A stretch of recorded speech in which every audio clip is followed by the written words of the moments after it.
never imagined that my idyllic getaway would become a terrifying one. I had spent months organizing this trip to a secluded island in the Caribbean with my buddies. Its pristine blue waters, fine sand beaches, and opulent resorts were all mentioned to us. It was the ideal location for a fun-filled and restful holiday, away from the bustle of our everyday lives. When we first arrived on the island, we were astounded by how breathtaking the scenery was. It resembled a small portion of paradise on Earth. We settled into our resort, a stunning beachfront bungalow. The room was very roomy and equipped with everything we could possibly need. It was even better than we could have imagined. The first few days were spent swimming, tanning, and participating in a variety of water activities. We traveled about the island, took in the sights, and even sampled some regional food. We were overjoyed since it was a dream come true. However, things took an unexpected turn on the fourth day. We all wanted to go scuba diving, so that's what we decided to do. I couldn't help but feel uneasy as we sank into the rich blue seas. There seemed to be somebody observing us, and the lake was strangely peaceful and serene. We came onto an ancient deserted shipwreck as we continued to go deeper. I was hesitant to investigate it, but my companions were eager to. I had the uneasy impression that we weren't supposed to be on the ship for some reason. But I went along since I didn't want to ruin the fun. The moment we stepped into the ship, a powerful stench of decay assaulted us. It appeared as though the ship had some sinister secrets. We made the decision to bring some antiques back with us as keepsakes after discovering several. Things started to go wrong at that point.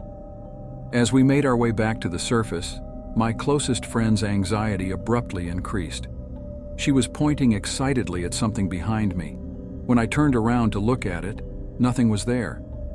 She was gone when I turned to face her again.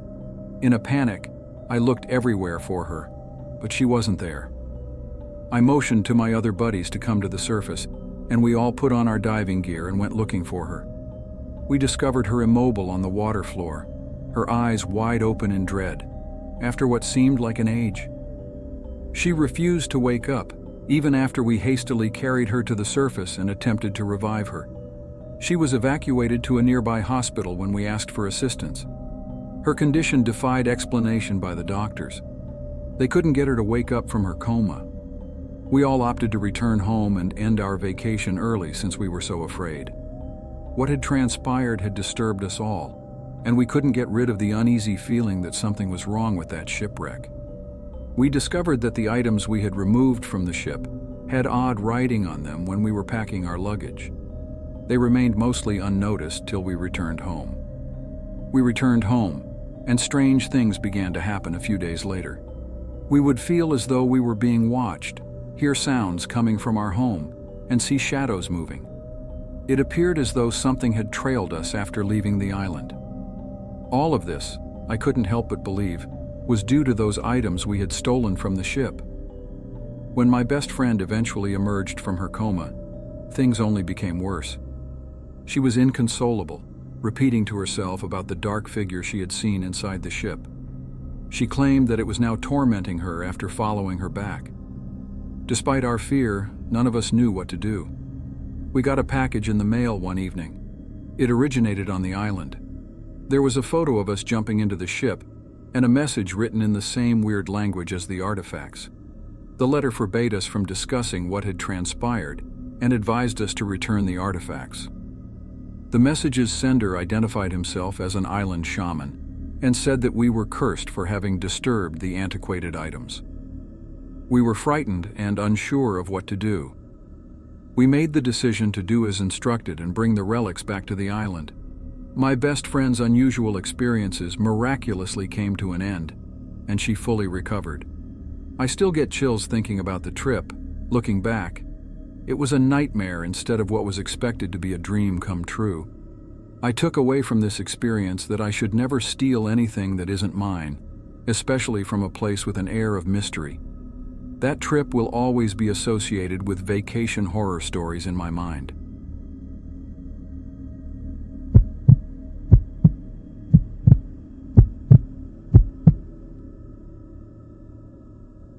Thinking back on that disastrous holiday still sends shivers down my spine. A week of sun, sand, and relaxation was planned as the ideal retreat. I had no idea that it would become my worst nightmare ever. My companions and I were greeted with a wave of excitement and anticipation upon our arrival to the stunning island of Bali. The beaches with palm trees, the glistening waves, and the lively culture were all enough to transport anyone away from their problems. We had reservations at an opulent resort with our own infinity pool and private villas facing the sea. It felt like heaven. During the first few days, we lounged by the pool, enjoying colorful cocktails while enjoying the warm sun. However, as the days passed, odd things began to occur. Every morning when my friends and I woke up, our villa would be in a mess, with things shifted around and our possessions gone. We dismissed it at first as housekeeping errors, but it persisted. We made the decision to venture out and experience Bali's nightlife one evening.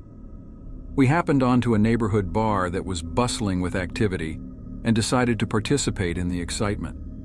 We were having a blast, the beers were flowing, and the music was really loud. However, as the evening wore on, I became aware of a man staring at me from the other side of the room. He had a chilly, menacing glare that unnerved me, and he was all black. I dismissed it with a brief smile and carried on enjoying the evening. However, things worsened the following morning. With bruises and scratches all over her face, my buddy Sarah woke up screaming. She said that while she slept, she saw the same man from the bar standing over her. Even though we were all afraid, we attempted to explain ourselves by claiming it was only a nightmare. But that evening, another acquaintance experienced the same event, and then another. We attempted to leave the resort since we realized something was off, but each time we attempted to schedule a flight, it would inexplicably get canceled. We had no idea what was going to happen to us and were stuck in Bali.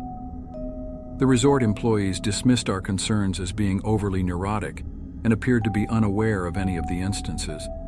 But when one of my buddies vanished, things took a dark turn. We looked all about, but she was nowhere to be seen. When we called the police, they were of no assistance. Despite the fact that she was with us the entire time, they informed us that there were no records of her ever being on the island. We knew we were in grave danger, which is why we were so afraid. We found some guns and holed ourselves in our villa the next night, waiting for something to happen. It turned out that we could hear footsteps outside our door at the dead of night. Fearful, we didn't say anything since we didn't want to wake up whoever or whatever was waiting outside. However, there was a loud knock on the door, and we realized we had to move quickly. With little more than the clothing on our backs, we made it out of the house through the back door and into the wilderness. Until we were certain we were far enough away from the resort, we ran for what seemed like hours. It was only then that we paused to refuel. We came across a nearby villager who was prepared to assist us as we sat by a pond trying to decide what to do next. He clarified that the resort we were staying at was constructed on an old cemetery, and the deceased people's ghosts were not at peace. They were furious and causing trouble for everybody who bothered them. While appalled, we were also relieved to have an answer at last. The kindly villager led us to a neighboring temple where the spirits were being appeased through a ceremony. To make sure we were safe, we were ordered to spend the night there. We went back to the resort with the villager early the following morning to get our stuff. But the resort was gone, much to our surprise. It was gone, completely gone from sight. All that was left was an ancient deserted temple, which we were advised not to enter. Our hearts pounded as we departed the island, and we had a fresh respect for the paranormal. Though it may have begun as a perfect retreat, that vacation ended up being a nightmare we would never get over. Even now, while planning a trip, I usually give it some thought and make sure to read up on the background of the hotel. You never know what secrets paradise might hold.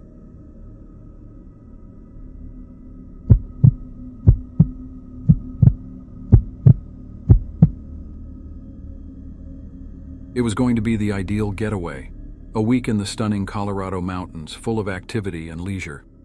For months, my friends and I had been organizing this trip, eagerly awaiting the day when we could leave our ordinary lives behind and see the vast outdoors. We had no idea that this vacation would become a nightmare that would follow us around for the rest of our lives. On a lovely afternoon, we arrived at our rental cottage to be met with the most amazing mountain vistas. The cabin was everything we had imagined, cozy and rustic. The first few days were spent hiking, fishing, and taking in the clean mountain air. But things took a bad turn on the third day. It began with weird noises in the middle of the night coming from the woods. We dismissed it as little more than a few untamed animals and gave it little mind. However, when we awoke, our possessions were dispersed outside the cabin. We were shocked to see the security camera footage after initially believing it to be a practical joke pulled by one of our pals. In the dark, the video captured a figure skulking around our cottage, peering in through the windows and attempting to unlock the door.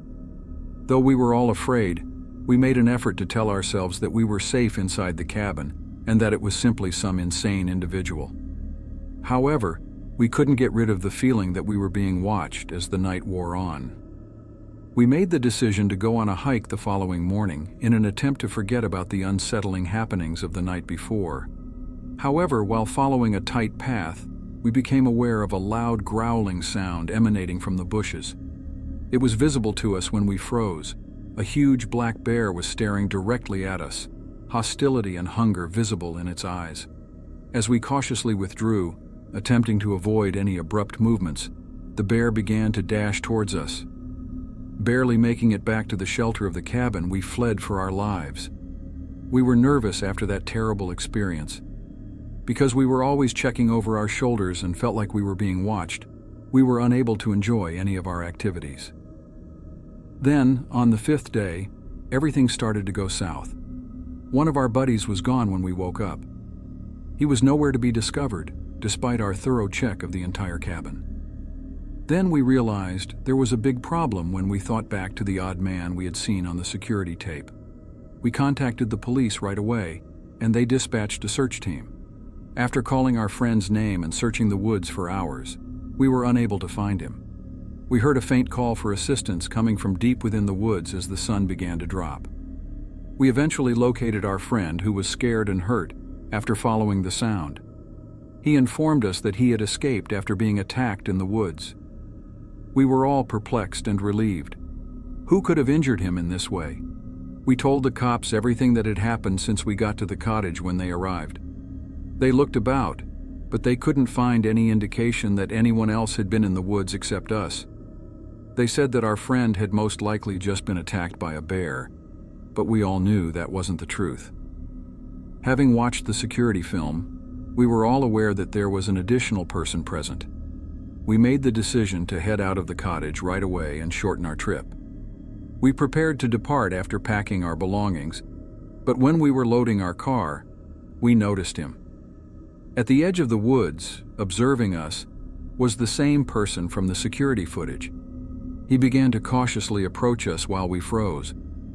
As soon as possible, we got into the car and left, not turning around until we had traveled far from that ill-fated cabin. We still don't know why that vacation went down the drain. We never returned to that cottage, and we never heard back from the police. We can still feel the chill from that memory.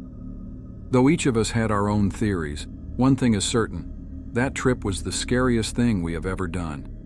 We shall never forget this terrifying tale.